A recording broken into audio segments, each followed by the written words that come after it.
Treatment ভালোই হয়, প্রত্যেকদিন স্যারেরা রাউন্ড দিয়ে যায়। আবার কর্তব্যরত চিকিৎসক আছে, ওদের কাছে গেলেও আমরা এই ওষুধ লিখতে পাই, ট্রিটমেন্ট পাই। ও আবার ওষুধ সাপ্লাই থাকলেও অনেক সময় দিতে চায় না ওরা, মানে নিজেদের ভিতরে। আজকে প্রায় ওই তখন ছিলাম 11 দিন, আজকে ছিলাম 4 দিন, একটা ওষুধও আমাদেরকে দেয় নাই, কিনে আনা লাগছে। কটসুন এই ওষুধটা আমি নিজে দেখছি সাপ্লাই আসছে, কিন্তু ওরা আমাদেরকে দেয় নাই, আমরা কিনে ব্যবহার করা লাগে। আরেকটা হচ্ছে যে আপনার এই নার্স সেকশনে যায় যদি বলি যে রোগীর তো অক্সিজেন লাগবে, হুইল চেয়ার লাগবে, খালাদের সাথে কথা বলো। খালাদের সাথে কথা বলতে গেলে ওরা চায় কি 400, 200 টাকা লাগবে, কিন্তু 500 টাকা লাগবে, কিন্তু দিয়ে আবার আইসা পড়বো, মানে এরকম করে আর কি। মানে হুইল চেয়ার যে বহন করবে, হুইল চেয়ার যে তালা মেরে রাখে সিটের সাথে, ওই তালা খোলার জন্য ওরা টাকা চায়। এটা তো সরকারি সম্পত্তি, রোগীদের জন্য। হ্যাঁ, সরকারি সম্পত্তি। যারা হচ্ছে একটু মিডল টাইপের পড়াশোনা জানে ওরা কিন্তু পড়তে পারে, কিন্তু ওই যে যখন বলে যে এটা সরকারি সম্পত্তি লেখা আছে, আনসারেরা বললে আনসার বলে আমি এসব ব্যাপারে কিছু জানি না।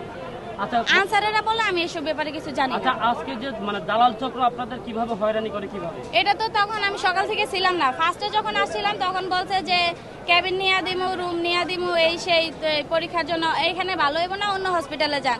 কিন্তু কুমিল্লা থেকে আমাদেরকে এখানেই রেফার দিচ্ছে আর কি, আমরা এখানে আসছি। কোন কোন হসপিটালের কথা বলে আশেপাশে? এখন এইখানে তো আমার ওই পাশে একটা বলছে যে গ্রিন লাইন নাকি কি হসপিটাল, ওইখানে পাঠানোর জন্য বলছিল, এই লোকমান হাকিম স্যারের কাছে দেখানোর জন্য, যেহেতু শ্বাসকষ্ট রোগী। কত টাকা বলেছিলেন নিয়ে যাওয়ার জন্য? উনি বলছে ওইখানে চাইলে সবকিছু ঠিক হবে আর কি। এইখানে তো এখন সে নাই, এক একজন এক এক রকম বলে। না স্টাফ না বাহিরে গত ব্যাগ, কালো ব্যাগ নিয়ে আসে, এসে পরে এই যে বলে যে কি সমস্যা, একটা প্রেসক্রিপশন দিল, ওটা ছবি তুলে রাখে।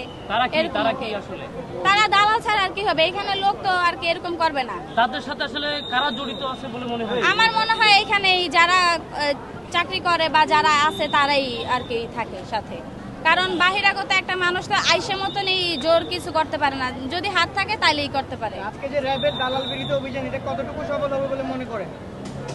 যেহেতু এখানে মিডিয়ার লোক আসছেন, আপনারা আসছেন, তা আমার মনে হয় যে ভালোই হবে, কিন্তু আরেকটু সতর্ক হওয়া ভালো। এই যে প্রত্যেকটা ওয়ার্ডে টাকা পয়সা চুরি হয়, ব্যাগ ট্যাগ চুরি হয়, আমার মনে হয় যে প্রত্যেকটা ওয়ার্ডে এই পাশে একটা ওই পাশে একটা সিসি ক্যামেরা লাগানো দরকার, কারণ গরিব মানুষ আসে সরকারি হাসপাতালে, বড় লোকও আসে, গরিবও আসে, কিন্তু একটা ভালোর জন্য যদি আইসা আমাদের টাকা পয়সা, ব্যাগ, মোবাইল এগুলো যদি হারায় যায়, তাহলে আমরা যাবো কার কাছে?